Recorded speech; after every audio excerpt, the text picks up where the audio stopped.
और एटा में आंधी बारिश के बाद बिजली आपूर्ति ठप हो गई है। 25 घंटे से बिजली न होने पर लोग भड़क गए हैं। हाथी गेट पर सड़क जाम कर विरोध जताया है।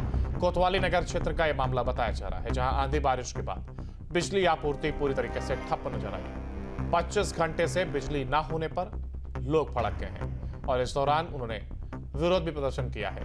हाथी गेट पर सड़क जाम कर विरोध जताया गया। कोतवाली नगर क्षेत्र का यह मामला बताया जा रहा है। यहां पर बिजली आपूर्ति न होने के चलते लोगों में आक्रोश। एक्चुअली में कल रात को इसी टाइम है ये एटा में बहुत ही जबरदस्त तूफान आया था जी, जिसमें तमाम लट्ठे और पेड़ गिर गए, जिससे विद्युत व्यवस्था बहुत बाधित हुई है जी। और कई मोहल्ले इससे प्रभावित है। कैलाशगंज, रेवाड़ी मोहल्ला, होली मोहल्ला, हिंदवी नगर, जैन गली, लगभग 1 दर्जन मोहल्ले प्रभावित हैं। लेकिन 24 घंटे होने के बावजूद अभी लाइट नहीं आई है। और अभी हमारे भाई साहब साथ में प्रमोद गुप्ता जी, हम लोग जो है जेई नगर पालिका अतुल यादव से बात की है, लेकिन उनकी मजबूरी है कि उनके साथ स्टाफ कम है। 26-27 घंटे से ये लाइट नहीं है, करीब आधे एटा में जी। त्राह मची हुई है, पानी नहीं है, लोगों को गर्मी में बहुत परेशान है, बच्चे परेशान हैं, काफ़ी लोग बीमार भी पड़ गए हैं जी। और ये अधिकारी जो है बिजली वाले सुबह से झूठ बोल रहे हैं जी कि 1 घंटे में आ जाएगी, 2 घंटे में आ जाएगी। अब लगभग 11-12 बजने को है, अभी तक लाइट नहीं है। और खबर अलीगढ़ से, जहां यमुना एक्सप्रेसवे की नोटिफाइड जमीन पर अवैध बिक्री। भूमाफियाओं ने धोखाधड़ी से विकसित की अवैध कॉलोनियां।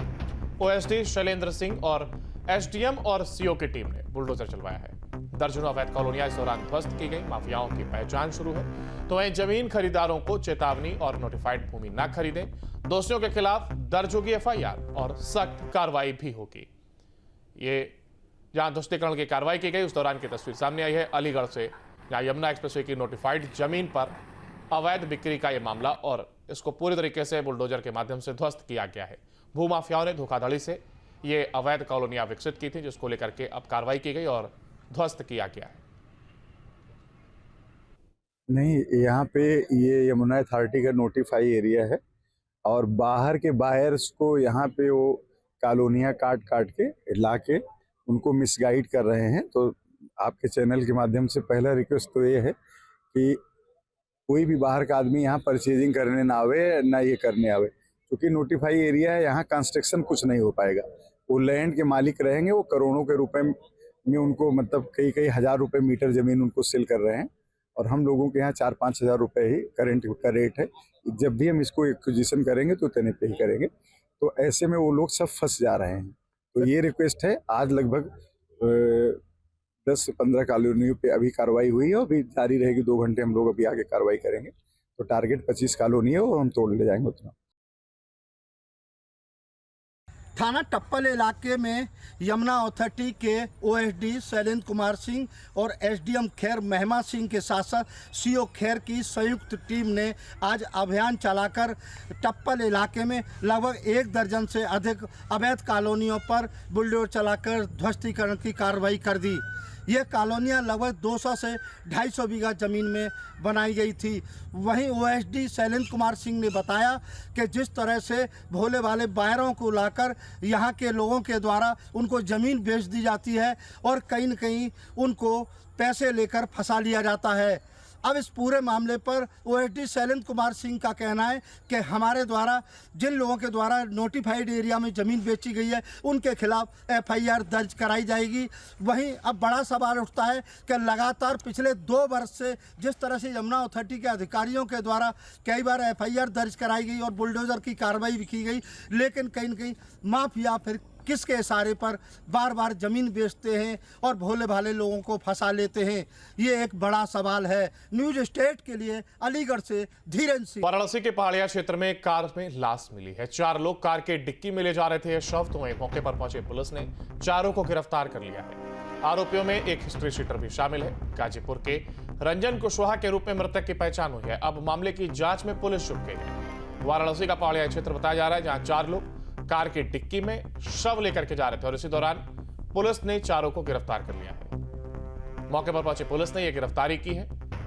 इसके साथ ही रंजन कुशवाहा के रूप में मृतक की पहचान हुई है और मामले की जांच में पुलिस जुट गई है। थाना लालपुर में रमदतपुर एरिया में हमें एक सूचना प्राप्त हुई थी कि मोहल्ले में एक घर के अंदर में गाड़ी है, उसमें एक व्यक्ति है, उसकी बॉडी है और उसको कुछ लोग लेके जा रहे हैं कहीं पर। इस सूचना पे तत्काल हमारी थाना पुलिस पहुंची है। वहाँ पे मौके पे जाके जिस घर में है उसको हम लोगों ने दूर देखा, तो वहाँ पे 4 लोग हम लोगों को मिले हैं। वो एक व्यक्ति जो मृतक है उसको गाड़ी में लेके कहीं जाने की कोशिश कर रहे थे। उन 4 लोगों को भी अरेस्ट कर लिया है। जो मृतक है उसकी बॉडी को हम लोगों ने कब्जे में ले लिया है और पोस्टमार्टम के लिए भेज दिया गया है। इसका नाम जो आ रहा है वो रंजन करके आ रहा है। ये रहने वाला जो मृतक है वो सैदपुर का है, गाजीपुर जनपद का, और जो इसके 4 साथी थे इसके मित्र हैं। बाकी की डिटेल पूछताछ चली जा रही है और इनके घर वालों को सूचना किया जा रहा है। मुकदमा लिखा के जो भी विधिक कार्रवाई की जाएगी। और सिक्किम में एक बड़ी घटना के दौरान शहीद हुए लेफ्टिनेंट शशांक तिवारी शौर्य और साहस से कई लोगों की जान बचाई है। शहीद का पार्थिव शरीर आज एयरक्राफ्ट से लाया जाएगा अयोध्या। तो वहीं ग्राम सभा गदोपुर मझुआ के निवासी थे शशांक तिवारी। पूरे राजकीय सम्मान के साथ अंतिम विदाई दी जाएगी।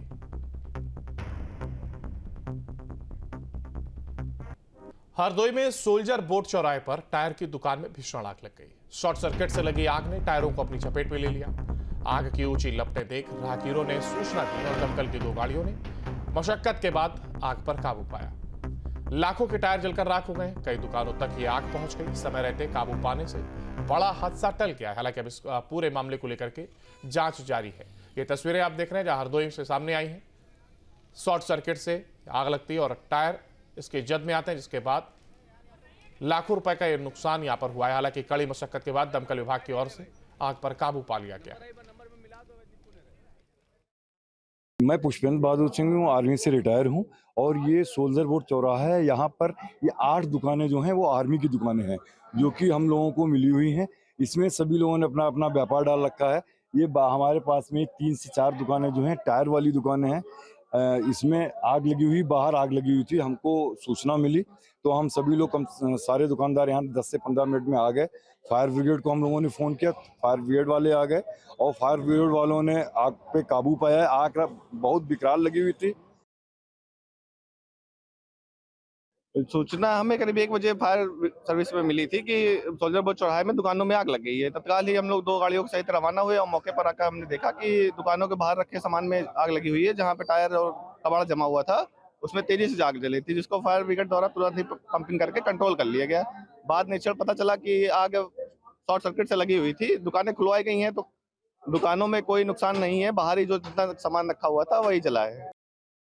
सूचना हमें करीब 1 बजे फायर सर्विस में मिली थी कि सोल्जर बोट चौराहे में दुकानों में आग लग गई है। तत्काल ही हम लोग 2 गाड़ियों के सहित रवाना हुए और मौके पर आकर हमने देखा कि दुकानों के बाहर रखे सामान में आग लगी हुई है। जहां पे टायर और कबाड़ जमा हुआ था उसमें तेजी से आग जली थी, जिसको फायर ब्रिगेड द्वारा तुरंत ही पंपिंग करके कंट्रोल कर लिया गया। बाद में पता चला कि आग शॉर्ट सर्किट से लगी हुई थी। दुकानें खुलवाई गई हैं तो दुकानों में कोई नुकसान नहीं है। बाहर ही जो जितना सामान रखा हुआ था वही जला है।